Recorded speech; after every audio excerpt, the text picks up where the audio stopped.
Good morning, class 9th CBSE. In previous classes, we have already discussed about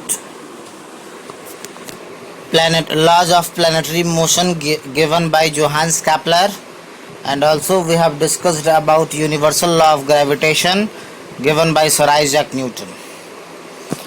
In the previous video, we have a formula to calculate gravitational force between two objects, and that is equal to F is equal to G m1 m2 by r square, in which G is the universal constant of gravitation. This was the formula. F is equal to G m1 m2 divided by r square. And here now I am going to describe the universal constant of gravitation, means G. If we have to calculate the G from this formula, this r square goes in LHS in form of product, and m1 m2 goes in LHS in form of divide. So then G is equal to F r square m1 into m2. This becomes the formula for G. Now this is the formula for universal. This is the formula for the universal constant of gravitation. This is the formula. Up now, let two objects having mass 1 kilogram each. Two objects of mass 1 kilogram each and separated by a distance of 1 meter. Means R is equal to 1, M1, M2 is equal to 1. Then we say G is equal to F. G is equal to F. It means universal constant of gravitation is equal to the gravitational force. But there is a condition. The objects have unit mass and separated at unit distance. So we can say that universal constant of gravitation is numerically equal to the gravitational force between two objects of unit mass separated at unit distance. Once again, universal constant of gravitation is numerically equal to the gravitational force between two objects of unit mass separated at unit distance. Okay. Now this is the SI unit of G, Newton meter square per kilogram square, and the numerical value for G is 6.67 into 10 to the power minus 11.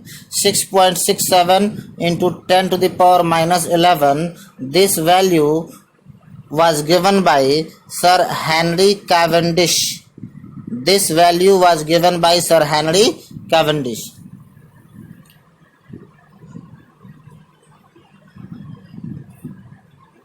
And now you have remember that we say in previous discussions that the Newton's discover his gravitational law with the help of with the help of laws of planetary motion given by Johannes Kepler. This is the idea about the gravitation found by Johannes Kepler law. Since all of we know every planet revolves around the sun. Every planet revolves around the sun. This is the sun, and every planet revolves around the sun in an orbit. This is the planet. Okay, it means the planet is in circular motion around the sun, and all the bodies undergoes in circular motion must have on a centripetal force, means must have a force towards the center of the path. This force is called a centripetal force. Without centripetal force, there is no existence of circular motion. It means a centripetal force must works on the planet. It means the force on the planet is equal to centripetal force, which is equal to mv square by r. mv square by r means the force on planet F is equal to mv square by r, where is m is equal to mass of the planet and v is equal to velocity of the planet, and r is the radius of circular orbit. M means mass of planet, v means velocity of planet, and r means radius of circular object. Here mass of the planet remains constant. Mass of the planet remains constant. So once we remove the constant and equal to sign, we will get a directly proportional sign. It means force is directly proportional to velocity square by radius.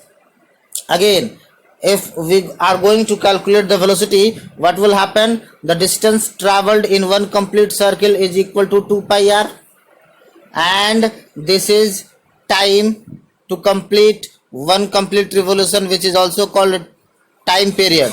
The distance traveled in one complete revolution divided by time period will give us the value of velocity. The velocity is equal to 2 pi r divided by time.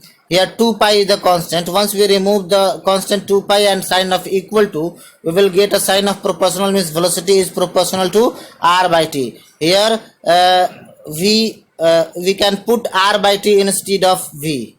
We can put r by t instead of v.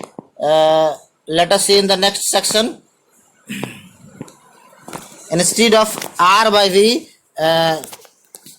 instead of v, we can put r by t. So r square by t square, r square by t square, velocity. Since here v square, then if we put r by t instead of v, we get r square by t square, means v square is proportional to r square by t square. Okay, v square is proportional to r square by t square. And here what happens? I am going to multiply by r and divide by r.